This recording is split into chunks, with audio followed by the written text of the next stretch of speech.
And so we want to welcome all the former students that are part of the program. If you were a former student, would you please stand up? I see one more that's not standing up. Let's give the former students a hand. Thank you, Tony. Yep. So, also, I want to acknowledge the people that really made this happen. It takes teamwork to make the dream work, Rev Ron says. It's one of my favorite sayings. And without these fine people, this would not have happened. This is not as big as we want it to be, but it's a step in the right direction. And so, because you guys are here, we're just thankful that it is a step. So, I want to acknowledge each of the Urban Champions team members that participated in making this happen. And I'm going to start with Tony Gomez. Would you please stand? Let's give Tony a hand.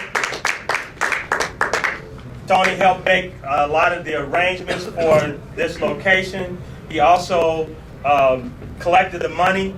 And so we really appreciate Tony, and he is Cedric Gomez's dad.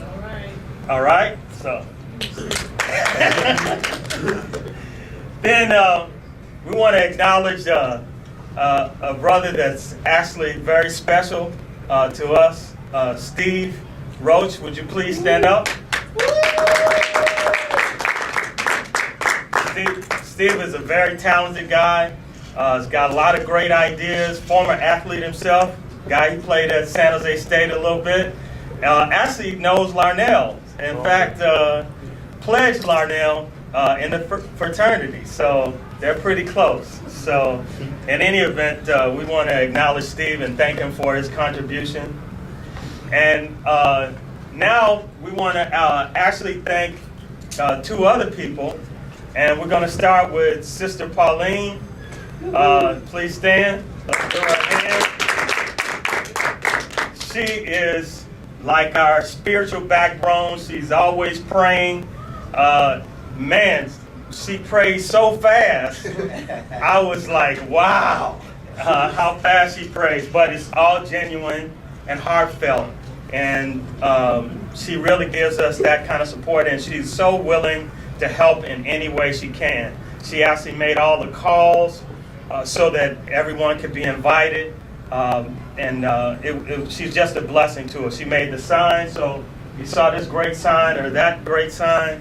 Pauline did that work. Right. So thank you, Pauline.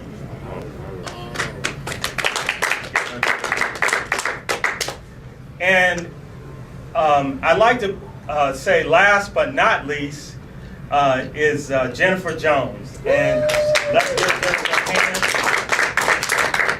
hand. Jennifer is one of the smartest ladies I know. Of course, she has a PhD. So, she's a doctor. So she's automatically smart. But she has such practical ideas. In fact, it was her idea to have it here. And so we're just so thankful that she has those kind of practical ideas that she contributes that helps the team stay together. And she directs the education and programs that we have. And we're just excited that in the future there's going to be more stuff that's going to come, educational programs to help you guys as students because of her brilliance. And so let's give her another hand. And thank you so much, Jennifer. And I do want to acknowledge one other person. And it's my better half, Donna McCassell. She's down at the end. She made it. So this week, we celebrated our 32nd anniversary. So I just want to, she's very inspirational to me. What a lot of people don't know is she survived and overcame breast cancer twice.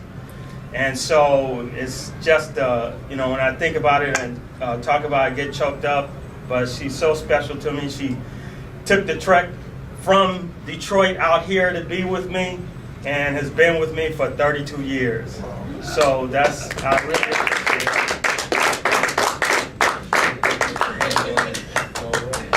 I don't know what joke that was, but obviously it was funny with the people at the end of the table. Doctor said I left the hood, that's all. I got it. She's such a comedian. There you go. So today we just want to talk a little bit about how to continue winning. I recognize the past students, but I really want to get you guys involved with this presentation. Because in order to continue winning, that means you already started winning. And what did you learn from the start to this point is really important. And so I want to ask a few questions of the guys that were in the program. Alan's been in it since the inception. Jonathan's been in it since the inception or the beginning of it. And so last year we had the How You Can Be Number One program.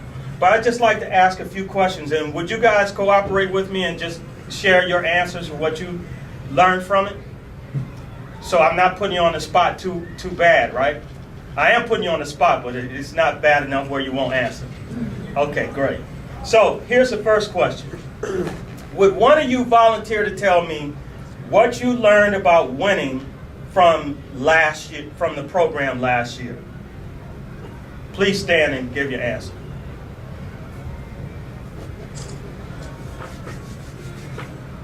From the program, I learned that it doesn't take just one person, it takes a team effort, but you also need to put in more work than what you need to do. You need to put in your commitment, you need to put in for not only on the field, but off the field, and especially like communicating with your teammates, because it's really that drive. You can't be putting what you want. I mean, if you really want a good team, you need to show by example, and a lot of people did, and I'm going to try to do my part again next year. Great. Thank you, Jonathan. Good answer. Very good answer. Aaron put it very succinctly. I asked him later this year what his answer was. He said, it's hard. Which is true, right? It's not easy. A lot has to come together to win, both in the classroom and on the field. The next question I have is, would someone answer the question, what have you learned specifically about winning on the field and athletically? I may have partially answered that question for Aaron, but if someone would say, these are the specifics that I've learned about winning in the classroom or winning academically, and this is what I've learned specifically about winning on the field.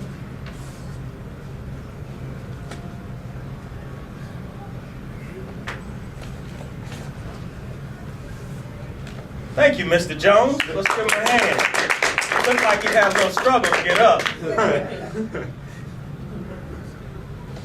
So what I learned from the program, mental toughness is the key to just strive to keep on going, even though when you're down, even if you're hurt, to just wrap it up and go. But if you can't go, it's okay. Just rest for a bit. I just learned mental toughness. Everyone else, I'm not sure. I forgot. Just be honest. Good answer. Good answer. Wasn't that the topic you guys spoke about last year? Is mental toughness? So you need mental toughness because you're going to run into some obstacles, and you're not going to automatically get over those obstacles if you do not have mental toughness, right? If you don't make the decision that regardless of what this obstacle is, I'm going to find a way to overcome it. So, great. That's on the field. Does anybody want to answer that about the classroom?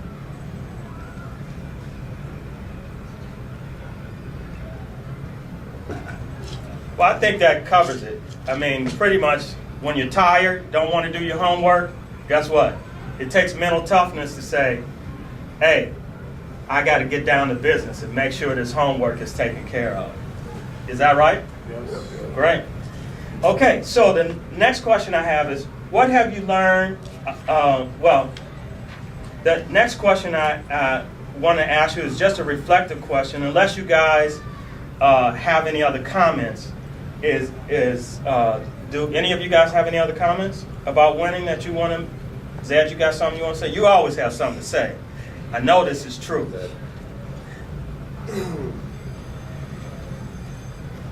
Well, when I first joined this in the beginning last year, I only learned three real important things when it comes to about life and stuff. It's commitment, discipline, and responsibility. You got a commitment to your team, you got to be disciplined to know what you're doing, and you have a responsibility for school, for when it comes to home, for when it comes anywhere. You got all these responsibilities, but you have to have the discipline to do them and the commitment that you made to yourself and to the people around you to study at school, study at home, and then have that extra strength to do, at practice, give it 100%, and yeah, that's what I learned. All right, thank you. It's actually three of the actual attributes that Coach Lombardi takes to be a winner, or to be able to win. Jordan and Aaron, would you guys like to share anything before we go forward? Speak now or forever hold your peace. I think they say that in weddings. Huh? They say that in weddings. Oh, is that right? Yeah, that's true. That's true. Okay. Well, we'll move forward, but we want you guys to think about continuing to win academically and athletically. So, actually, what I'm going to do is kind of change the program just a little bit, and I forgot to do this.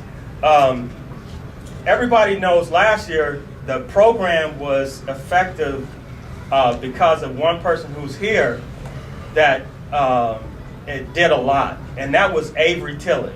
And so I forgot to acknowledge you, Avery, but he always tells me don't get too sappy.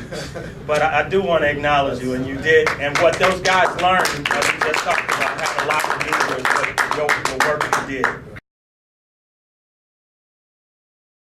Don't let anybody lie to you. It's going to take mental toughness.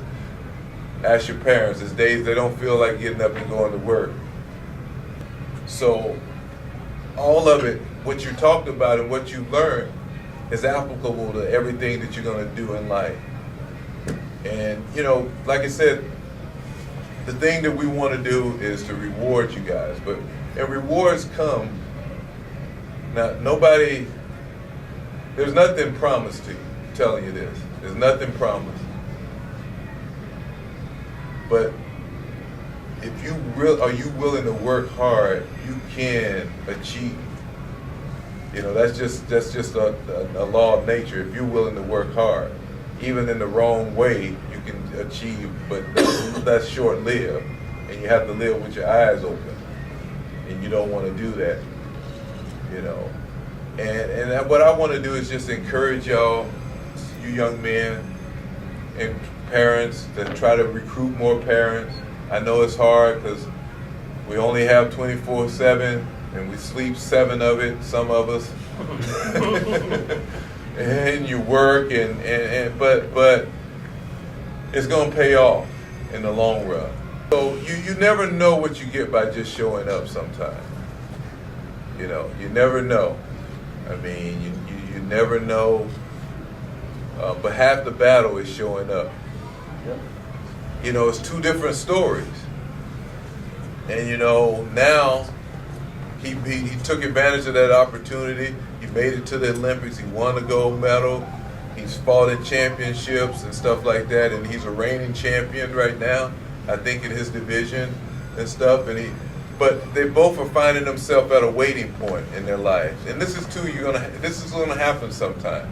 You're gonna find yourself, if not already, you're gonna find yourself at a waiting point in your life where you don't know if you're gonna get the scholarship or if you're gonna get the starting job, but what you need to do is to remain faithful, because this is one of the cornerstones of this whole program is faith. Not faith in the program, but faith in God. And when all else and things don't, that's where you go back to. And that's where you should never leave, but sometimes we do stray, you know. But with all your might, hold on to that, grasp a hold of that. Because I know for myself, I wouldn't be where I am today if it wasn't for my mom vigilantly praying for me and a woman, Miss Watts, I don't know, a lady in Thomasville called me one time when I was way out, way to the left. And she told me some things, and I listened to her. You know, and, you know, that's what it's all about, though. It's about not just the sports, but it's about building you up, helping you to understand your relationship with God is the ultimate thing, and your education is the next thing, and being a great person is the next thing in your education, because you don't want to be an educated fool either. There's a lot of them out there. Yeah. You know, there's a lot of those out there.